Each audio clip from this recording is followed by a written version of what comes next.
আমি আপনাদেরকে শয়তানের একটা চালাকির কথা বলছি, শুনুন। মনে করুন আপনার অফিসে যেতে দেরি হয়েছে এবং দেরি করার জন্য আপনার বস রাগ হয়ে আছেন। অফিসে আরও অনেক মানুষ আছে। আপনি এরকম সময় কি করেন? আপনি সকলের নজর এড়িয়ে নিজের টেবিলে গিয়ে বসেন। আপনি তখন বসের সাথে দেখা করতে চান না। অথবা মনে করুন একটা বাজে রিপোর্ট কার্ড নিয়ে আপনি বাড়ি ফিরলেন। যখন আপনি ক্লাস 6 বা 7-এ খারাপ রিপোর্ট কার্ড নিয়ে আসেন, তখন আপনি চুপিসারে ঘরে ঢুকবেন। কোনো আসসালামু আলাইকুম নেই, কোনো কিছু নেই। চুপিসারে ঢুকে আপনি ঘুমের ভান করে পড়ে রইলেন। মা যদি জিজ্ঞেস করে আজকে স্কুলে কি হলো, আপনি তখন বলবেন তেমন কিছু না। আপনি যখন কাউকে হতাশ করেন তখন তার থেকে দূরে দূরে থাকেন, এটাই স্বাভাবিক। এই ক্ষেত্রে যখন আমরা অশ্লীল কাজ করি, নিজেদের উপর জুলুম করি, তখন আমরা কাকে হতাশ করি? আল্লাহ আজ্জা ওয়া জাল্লাকে। আপনি আল্লাহকে অসন্তুষ্ট করেন, শয়তান তখন এর সুযোগ নেয়। আপনার কাছে এসে সে বলে, তুমি এখন আবার সালাহ পড়তে যাবে? ভণ্ড, তুমি এসব অশ্লীল কাজ করে এসেছো, এখন আবার একটা ক্লাস করতে যাবে? এখন তুমি ইবাদত করতে যাবে? তুমি তো দুমুখ মানুষ। তখন সে বলে, হ্যাঁ আমি তো দুমুখ মানুষ, আমার সালাহ পড়া উচিত হবে না। শয়তান আপনার গুনাহের সুযোগ নিয়ে আল্লাহর কাছ থেকে আপনাকে আরো দূরে সরিয়ে রাখে। আপনি তখন আল্লাহর সামনে দাঁড়াতে বিব্রত বোধ করেন। কিন্তু একজন সত্যিকারের মুত্তাকি যখন ভুল কিছু করে, তৎক্ষণাৎ সে কি করে? সে আল্লাহকে স্মরণ করে, যাকারুল্লাহ ফাস্তাগফিরু লিযুনুবিহিম, তারপর তার আল্লাহর কাছে ক্ষমা চেয়ে নেয়। এখানে জুনুব শব্দটা দিয়ে পাপ বোঝানো হচ্ছে, যা এসেছে জানাব থেকে।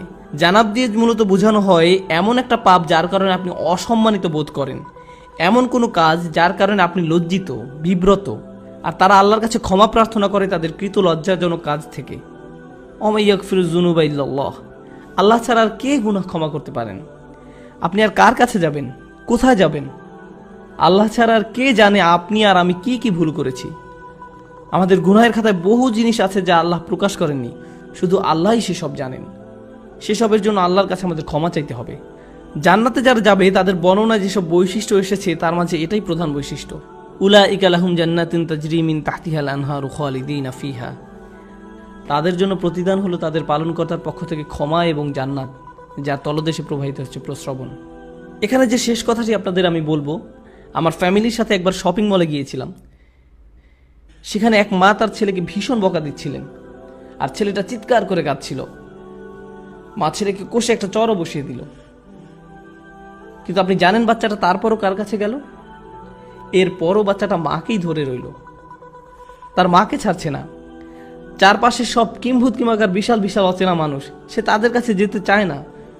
যদিও তার মা তার উপর রাগ হয়েছে, হতাশ হয়েছে, তাকে বকা দিচ্ছে, কিন্তু তার আশ্রয় সুরক্ষা সে কার কাছে পাবে? তার মায়ের কাছেই। এই দৃশ্য আমাকে ভাবিয়েছে, সুবহানাল্লাহ। যখন আমি আপনি গুনাহ করি, যখন আমরা আল্লাহকে হতাশ করি, তার অবাধ্য হই, আমরা কার কাছে যাব? আমাদের আর কোথাও যাওয়ার আছে? আমাদের আর কোথায় যাওয়ার আছে? তাই আমরা আল্লাহকে অসন্তুষ্ট করলেও, আর আল্লাহ আমাদের যেমন দেখতে চান তেমন আমরা হতে না পারলেও, সত্যিকারের মুত্তাকি কখনোই আল্লাহর উপর আশা হারায় না। আল্লাহর উপর আশা হারানোর অনুমতি তিনি আমাদের দেননি। লা তাকনাতু মির রাহমাতিল্লাহ, সত্যিকারের মুত্তাকি কখনোই আল্লাহর উপর আশা হারায় না। আল্লাহর উপর আশা হারানোর অনুমতি তিনি আমাদের দেননি। এই আচরণ আমাদেরকে রপ্ত করতে হবে।